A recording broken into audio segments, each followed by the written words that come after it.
ಬಿಡದಿ ಟೌನ್ಶಿಪ್ಗೆ ಸಂಬಂಧಿಸಿದಂತೆ ರಾಜಕೀಯ ಜಟಾಪಟಿ ಜೋರಾಗ್ತಾ ಇದೆ. ಮುಖ್ಯಮಂತ್ರಿಗಳಿಗೆ ಮಾಜಿ ಮುಖ್ಯಮಂತ್ರಿ ಹಾಗೂ ಕೇಂದ್ರದ ಸಚಿವ ಕುಮಾರಸ್ವಾಮಿ ಮತ್ತೆ ಸವಾಲು ಹಾಕಿದ್ದಾರೆ. ಮೊನ್ನೆ ತಾನೇ ಪತ್ರದ ಮುಖಾಂತರ ಅವರು ಸವಾಲು ಹಾಕಿದರು, ಬನ್ನಿ ಚರ್ಚೆಗೆ ಬೈರಮಂಗಲಕ್ಕೆ ಅಂತ. ಅದಕ್ಕೆ ಮುಖ್ಯಮಂತ್ರಿ ಉತ್ತರ ಕೊಟ್ಟಿರಲಿಲ್ಲ, ಆ ಪತ್ರಕ್ಕೆ ಉತ್ತರನೇ ಕೊಡಲಿಲ್ಲ ಮುಖ್ಯಮಂತ್ರಿ. ಈಗ ಮತ್ತೊಂದು ಪತ್ರವನ್ನು ಕಳಿಸಿದ್ದಾರೆ ನಿನ್ನೆ. ನಾನು ಕಳಿಸಿದಂಥ ಪತ್ರಕ್ಕೆ, ನನ್ನ ಪತ್ರಕ್ಕೆ ನೀವು ಉತ್ತರ ಕೊಡಲಿಲ್ಲ, 27ನೇ ತಾರೀಕು ನಾನು ಬಿಡದಿಯಲ್ಲೇ ಇರ್ತೀನಿ, ಬೈರಮಂಗಲದಲ್ಲೇ ಇರ್ತೀನಿ, ನೀವು ಬಂದ್ರೆ ಬಾಧಿತ ರೈತರ ಜೊತೆಗೆ ಚರ್ಚೆ ಮಾಡಬಹುದು ಅಂತ ಕುಮಾರಸ್ವಾಮಿ ಅವರು ಆ ಪತ್ರದಲ್ಲಿ ಉಲ್ಲೇಖಿಸಿದ್ದಾರೆ. 27ನೇ ತಾರೀಕು ಅಂತಂದ್ರೆ ನಾಳೆ ಅವರ ಟಿಪಿ ಏನಿದೆ, ನಾಳೆ ಅವರು ಎಲ್ಲೆಲ್ಲಿ ಹೋಗ್ತಾರೆ ಅನ್ನುವಂಥ ಟಿಪಿ ಏನಿದೆ, ಆ ಟಿಪಿಯೊಂದಿಗೆ ಪತ್ರವನ್ನು ಬರೆದಿದ್ದಾರೆ. ಅದರಲ್ಲಿ ಅವರು ಉಲ್ಲೇಖಿಸ್ತಾರೆ, ನಾನು ನಾಳೆ 11 ಗಂಟೆಗೆ ಬೈರಮಂಗಲದಲ್ಲಿ ಇರ್ತೀನಿ, ನಾಳೆ ಮಧ್ಯಾಹ್ನ 2 ಗಂಟೆವರೆಗೂ ಕೂಡ ಬೈರಮಂಗಲದಲ್ಲಿ ಇರ್ತೀನಿ, ನಾನು ಯಾವುದೇ ಸಮಯದಲ್ಲಾದರೂ ಕೂಡ ನೀವು ಬಂದ್ರೆ ಯಾರು ಭೂಮಿ ಕಳ್ಕೊಳ್ತಾರೆ ಅನ್ನುವಂಥ ಆತಂಕದಿಲ್ಲ ಇದ್ದಾರೆ ರೈತರು ಬಿಡದಿಯಲ್ಲಿ, ಬೈರಮಂಗಲ ಗ್ರಾಮದಲ್ಲಿ, ಬೈರಮಂಗಲದ ಸುತ್ತಮುತ್ತ. ಆ ರೈತರ ಜೊತೆಗೆ ನಾನು ಮತ್ತು ನೀವು ಸೇರಿ ಮಾತುಕತೆ ಮಾಡೋಣ ಮತ್ತು ಅವರ ಆತಂಕವನ್ನು ದೂರ ಮಾಡುವಂತ ಕೆಲಸವನ್ನು ಮಾಡೋಣ ಅಂತ ಕುಮಾರಸ್ವಾಮಿ ಸ್ಪಷ್ಟವಾಗಿ ಆ ಪತ್ರದಲ್ಲೂ ಉಲ್ಲೇಖಿಸಿದ್ದಾರೆ. ಮೊನ್ನೆ ಮುಖ್ಯಮಂತ್ರಿ ಕರೆದ್ರು, ಇವತ್ತು ಚರ್ಚೆಗೆ ಬನ್ನಿ ಅಂತ, ವಿಧಾನಸೌಧಕ್ಕೆ ಬನ್ನಿ, ನೀವು ಬಯಸಿದಂತ 5 ಜನರೊಂದಿಗೆ ವಿಧಾನಸೌಧಕ್ಕೆ ಬನ್ನಿ, ಚರ್ಚೆ ಮಾಡೋಣ ಅಂತ. ಅದಕ್ಕೆ ಕುಮಾರಸ್ವಾಮಿ ಉತ್ತರ ಕೊಟ್ಟರು, ಇಲ್ಲ 26ಕ್ಕೆ ನನಗೆ ಪೂರ್ವ ನಿಗದಿತ ಕಾರ್ಯಕ್ರಮಗಳಿದ್ದಾವೆ, 27ಕ್ಕೆ ವಿಧಾನಸೌಧದಲ್ಲಿ ಚರ್ಚೆ ಮಾಡೋದು ಬೇಡ, ನಾವು ಬೈರಮಂಗಲದಲ್ಲಿ ಚರ್ಚೆ ಮಾಡೋಣ, ಪ್ರಾಜೆಕ್ಟ್ ಎಲ್ಲಿ ಇಂಪ್ಲಿಮೆಂಟ್ ಆಗುತ್ತೋ ಆ ಜಾಗದಲ್ಲಿ ಅಲ್ಲಿನ ರೈತರ ಜೊತೆಗೆ ಚರ್ಚೆ ಮಾಡೋಣ ಅಂತ. ಈಗ ಮತ್ತೆ ಪತ್ರ ಬರೆದಿದ್ದಾರೆ, ನೆನಪಿಸಿ ಪತ್ರ ಬರೆದಿದ್ದಾರೆ. ನಾನು ಅವತ್ತು ಬರೆದಂಥ ಪತ್ರಕ್ಕೆ ನೀವು ಉತ್ತರ ಕೊಡಲಿಲ್ಲ, ಮತ್ತೆ ನಿಮ್ಮ ಗಮನಕ್ಕೆ ತರೋದಕ್ಕೆ ನಾನು ಇಷ್ಟಪಡ್ತೀನಿ. 27ನೇ ತಾರೀಕು ನಾನು ಬೈರಮಂಗಲ, ಬೆಳಗ್ಗೆ 11 ಗಂಟೆಯಿಂದ ಮಧ್ಯಾಹ್ನ 2 ಗಂಟೆ ತನಕ ಬೈರಮಂಗಲದಲ್ಲಿ ಇರ್ತೀನಿ, ನೀವು ಬಂದ್ರೆ ರೈತರ ಜೊತೆಗೆ ಚರ್ಚೆ ಮಾಡೋಣ ಅಂತ ಕುಮಾರಸ್ವಾಮಿ ಪತ್ರದಲ್ಲಿ ಉಲ್ಲೇಖಿಸಿದ್ದಾರೆ. ಉದ್ದೇಶಿತ ಬಿಡದಿ ಟೌನ್ಶಿಪ್ ಅನ್ನ ಕಾಂಗ್ರೆಸ್ ಸರ್ಕಾರ ಸಮರ್ಥಿಸಿಕೊಳ್ಳೋ ವೇಳೆ ಕಾಂಗ್ರೆಸ್ ಹೇಳ್ತಾ ಇರೋದು, ಇದು ಕುಮಾರಸ್ವಾಮಿ ಅವರ ಕನಸಿನ ಕೂಸು. 2006ರಲ್ಲಿ ಅವರು ಮುಖ್ಯಮಂತ್ರಿ ಆಗಿದ್ದಾಗ ಅವರು ಈ ಪ್ರಾಜೆಕ್ಟ್ ಅನ್ನ ಅನುಮೋದನೆಯನ್ನು ಕೊಟ್ಟರು ಮತ್ತು ಅವರು ರೆಡ್ ಝೋನ್ ಮಾಡಿದ್ರು ಅಂತ. ಈ ಕುಮಾರಸ್ವಾಮಿ ಅವರು ಹೇಳ್ತಾ ಇದ್ದಾರೆ, ಹೌದು ನಾನು ಮಾಡಿದ ನಿಜ, ಬಟ್ ಅದು ರೈತರಿಗೆ ಬೇಡ ಅಂತ ಆದಾಗ ನಾನು ಅದನ್ನು ಡ್ರಾಪ್ ಮಾಡಿದ್ದೆ. ನೀವು ಅದಕ್ಕೆ ಪ್ರೈಮರಿ ನೋಟಿಫಿಕೇಶನ್, ಪ್ರಿಲಿಮಿನರಿ ನೋಟಿಫಿಕೇಶನ್ ಮಾಡಿದ್ದು ಮಾರ್ಚ್ 2025ರಲ್ಲಿ.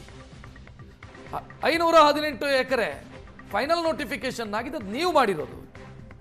ರೈತರಿಗೆ ಬೇಡದಂತ ಪ್ರಾಜೆಕ್ಟ್ ಅನ್ನ ನಾನು ಬೇಡ ಅಂತ ಬಿಟ್ಟಿದ್ದೆ, ನೀವು ಅದನ್ನ ಮತ್ತೆ ಕೈಗೆತ್ತಿಕೊಂಡು ಈಗ ನಾನು ಮಾಡಿದೆ ಅಂತ ಹೇಳ್ತಾ ಇದ್ದೀರಿ.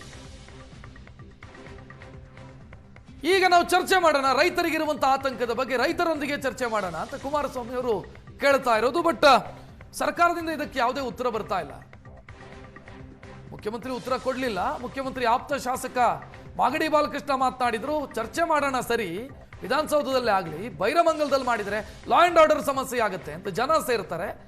ಲಾ ಅಂಡ್ ಆರ್ಡರ್ ಅಂದ್ರೆ ಕಾನೂನು ಸುವ್ಯವಸ್ಥೆಯನ್ನ ಕಾಪಾಡೋದಕ್ಕಾಗಲ್ಲ, ಆಗೋದಿದ್ರೆ ಚರ್ಚೆ ವಿಧಾನಸೌಧದಲ್ಲಿ ಆಗಲಿ ಅಂತ ಮುಖ್ಯಮಂತ್ರಿಗಳ ಆಪ್ತರು ಹೇಳ್ತಾ ಇದ್ದಾರೆ. ಇನ್ನು ಕುಮಾರಸ್ವಾಮಿ ಮಾತನಾಡಿದ್ದಾರೆಯೂ ಕೂಡ ಪತ್ರ ಬರೆದ ನಂತರ, ನಾಳೆ ಮಧ್ಯಾಹ್ನದವರೆಗೆ ನಾನು ಬೈರಮಂಗಲದಲ್ಲಿ ಕಾಯ್ತೀನಿ, ಸಿಎಂ ಬಂದ್ರೆ ಸಂತೋಷ ಅಂತ ಹೇಳಿದ್ದಾರೆ. ಚರ್ಚೆಗೆ ಬನ್ನಿ ಅಂತ ಪತ್ರ ಬರೆದಿದ್ದೀನಿ, ಇನ್ನೂ ಉತ್ತರ ಕೊಟ್ಟಿಲ್ಲ. ನಾಳೆ ನಾನು ಮಧ್ಯಾಹ್ನದವರೆಗೂ ಕೂಡ ಬೈರಮಂಗಲದಲ್ಲಿ ಇರ್ತೀನಿ, ನಾನು ನನ್ನ ಕೊಟ್ಟ ಸಮಯಕ್ಕೆ ಹೋಗ್ತಾ ಇದ್ದೀನಿ, ಸಿಎಂ ಬಂದ್ರೆ ಜಾಯ್ನ್ ಆಗಬಹುದು. ನಾವೇನು ಬೈರಮಂಗಲಕ್ಕೆ ಗಲಾಟೆ ಮಾಡೋದಕ್ಕೆ ಹೋಗ್ತಾ ಇದ್ದೀವಿ. ಈ ಹೋರಾಟದಲ್ಲಿ ನನ್ನ ವೈಯಕ್ತಿಕ ಹಿತಾಸಕ್ತಿ ಇಲ್ಲ.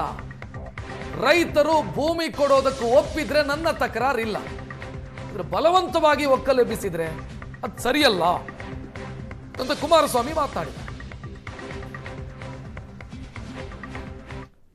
ನಾಳೆ ನಾನು ಏನು ಸಮಯ ಕೊಟ್ಟಿದ್ದೆ, ರೈತರ ಜೊತೆಯಲ್ಲೇ ಕೂತು ಚರ್ಚೆ ಮಾಡೋಕ್ಕೆ ಹೋಗ್ತೀನಿ, ಬಂದರೆ ಅವರು ಬರ್ಬೋದು, ಹೇಳಿದ್ದೀನಿ, ರಿಕ್ವೆಸ್ಟ್ ಮಾಡಿದ್ದೀನಿ, ಬಂದರೆ ಒಳ್ಳೆಯದು, ಇದು ಸ್ಮೂತಾಗಿ ಆಗಬೇಕು. ನಿನ್ನೆಯಿಂದ ಕೆಲವರು ಒಂದು 15-20 ಜನ ಕೂರಿಸಿದ್ದಾರೆ. ಈಗ ಅವರು ಒಂದು ಕಡೆ ನಮಗೆ ಭೂಮಿ ನಾವು ಕೊಡ್ಲಿಕ್ಕೆ ತಯಾರಾಗಿದ್ದೇವೆ ಅಂತೇಳಿ ಅವರೊಂದು 20 ಜನ ಈಗೇನೋ ನೆನ್ನೆ ರಾತ್ರಿಯಿಂದ ಟೆಂಟ್ ಹಾಕೊಂಡವ್ರೀಗ ಅದ್ರ ಎದುರುಗಡೆನೆ. ಅದು ನನಗೆ ಗೊತ್ತಾಗ್ತದೆಲ್ಲ, ಅರ್ಥ ಆಗ್ತದೆ. ಇನ್ನು ಯಾವ ಕಾರಣಕ್ಕೋಸ್ಕರ ಇವೆಲ್ಲ ಒಳಗಡೆ ನಡೀತಿದೆ, ಅದರ ಬ್ಯಾಕ್ಗ್ರೌಂಡ್ ಏನು ಎಲ್ಲ ನಾನು ಅರ್ಥ ಮಾಡ್ಕೊಂಡಿದ್ದೀನಿ. ಇಲ್ಲಿ ನನ್ನ ಪ್ರಶ್ನೆ, ಇಲ್ಲಿ ಶಿವಕುಮಾರ್ ಅವರ ಈ ರಾಜ್ಯದ ಮುಖ್ಯಮಂತ್ರಿಗಳ ವಿರುದ್ಧ ನನ್ನ ಹೋರಾಟ ಅಲ್ಲ ಇದು.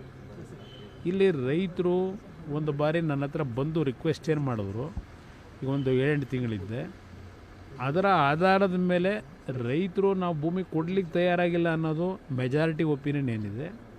ಅವರ ಹೋರಾಟ 450-470 ದಿವಸ ಆಗೋಗಿದೆ. ಈಗ ಅವರ ಒಂದು ಅಹವಾಲಿಗೋಸ್ಕರವಾಗಿ ನಾನು ಇದಕ್ಕೆ ಇಂಟರ್ಫಿಯರ್ ಆಗಿದ್ದೀನಿ. ನಾನು ಹೆಚ್ಚಿನ ಡೀಟೇಲ್ ನೀಡೋದಕ್ಕೆ ನಮ್ಮ ಪ್ರತಿನಿಧಿ ಸುರೇಶ್ ನೇರ ಸಂಪರ್ಕದಲ್ಲಿ. ಸುರೇಶ್, ಇವತ್ತು 26, ನಾಳೆ 27 ಕುಮಾರಸ್ವಾಮಿ ಅವರು ಹೇಳ್ದಂಗೆ, ಡಿ ಕೆ ಶಿವಕುಮಾರ್ ಹೇಳ್ದಂಗೆ ಕುಮಾರಸ್ವಾಮಿ ಅವರು ಹೋಗಲಿಲ್ಲ. ಕುಮಾರಸ್ವಾಮಿ ಅವರು ಹೇಳ್ದಂಗೆ ಡಿ ಕೆ ಶಿವಕುಮಾರ್ ಹೋಗ್ತಾರಾ ಅಂತ ಪ್ರಶ್ನೆ ಇದೆ. ಕುಮಾರಸ್ವಾಮಿ ಅವರು ಮಾತನಾಡಿದ್ದನ್ನು ನೋಡಿದ್ರಿ, ಬಹಳ ಇಂಟ್ರೆಸ್ಟಿಂಗ್ ತಿರುವುಗಳನ್ನು ಪಡ್ಕೊಳ್ತಾ ಇದೆ Bidadi ಬಡಿದಾಟ.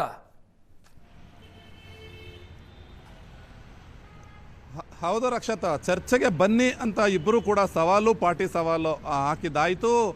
CM D K Shivakumar ಒಂದು ಪತ್ರವನ್ನು ಬರೆದು ವಿಧಾನಸೌಧಕ್ಕೆ ಬನ್ನಿ 26ನೇ ತಾರೀಕು, ಅಂದರೆ ಇವತ್ತು ನಿಮ್ಮ ತಂಡದೊಂದಿಗೆ ಬನ್ನಿ ಅಂತ ಕರೆದದ್ದು ಆಯಿತು. ಅದಕ್ಕೆ ಕೇಂದ್ರ ಸಚಿವರಾದಂಥ ಕುಮಾರಸ್ವಾಮಿ ಅವರು ಒಂದು ಉತ್ತರವನ್ನು ಕೊಡ್ತಾರೆ. ಅದನ್ನು ವಿಧಾನಸೌಧದಲ್ಲಿ ಕುಳಿತು ಬಗೆಹರಿಸೋದಲ್ಲ, ಯಾರು ಬಾಧಿತರಿದ್ದಾರೆ ಆ ಒಂದು ರೈತರ ಸಮ್ಮುಖದಲ್ಲೇ ಇದು ಚರ್ಚೆ ಆಗಲಿ.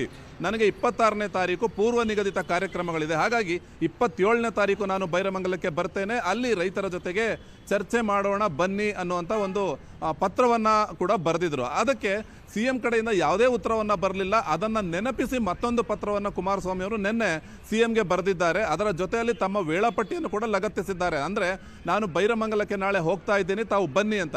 ಇವತ್ತು ನಮಗೆ ಕೊಟ್ಟಂಥ ಸಂದರ್ಶನದಲ್ಲಿ ಕುಮಾರಸ್ವಾಮಿ ಅವರು ಹೇಳ್ತಾರೆ, ನಾನು ಕೊಟ್ಟ ಮಾತಿನಂತೆ ನಾಳೆ ಬೈರಮಂಗಲಕ್ಕೆ ಹೋಗ್ತಾ ಇದ್ದೀನಿ, ರೈತರಿಗೆ ಬೆಂಬಲ ಸೂಚಿಸೋದಕ್ಕೋಸ್ಕರ ಹೋಗ್ತಾ ಇದ್ದೀನಿ, ಕಾಯ್ತೀನಿ ನಾನು CMಗೋಸ್ಕರ. ಅವರು ಬಂದರೆ ಸಂತೋಷ, ಸೌಹಾರ್ದಯುತವಾಗಿ ಚರ್ಚೆ ಮಾಡಿ ಈ ಒಂದು ಸಮಸ್ಯೆಯನ್ನು ಬಗೆಹರಿಸೋಣ.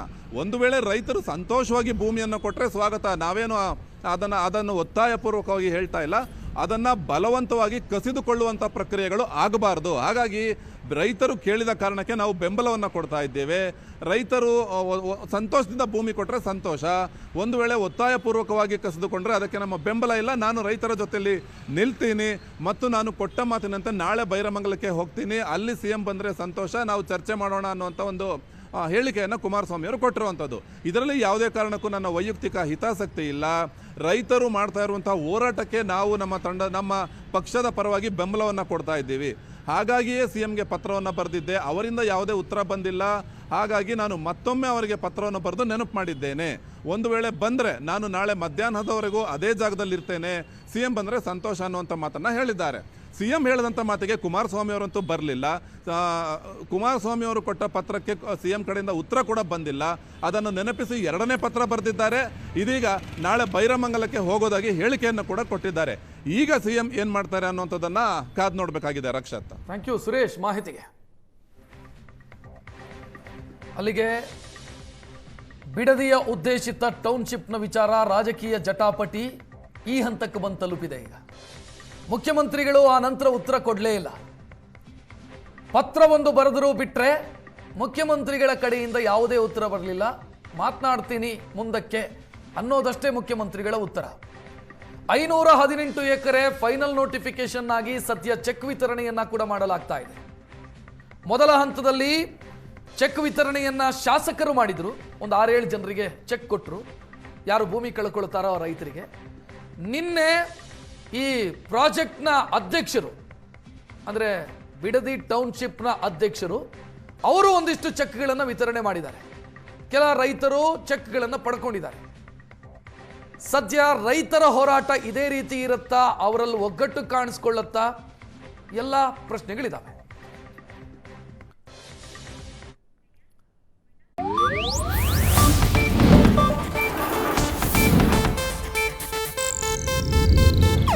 ಇದು ಏಷ್ಯಾನೆಟ್ ನ್ಯೂಸ್ ನೆಟ್ವರ್ಕ್ ಪ್ರಸ್ತುತಿ.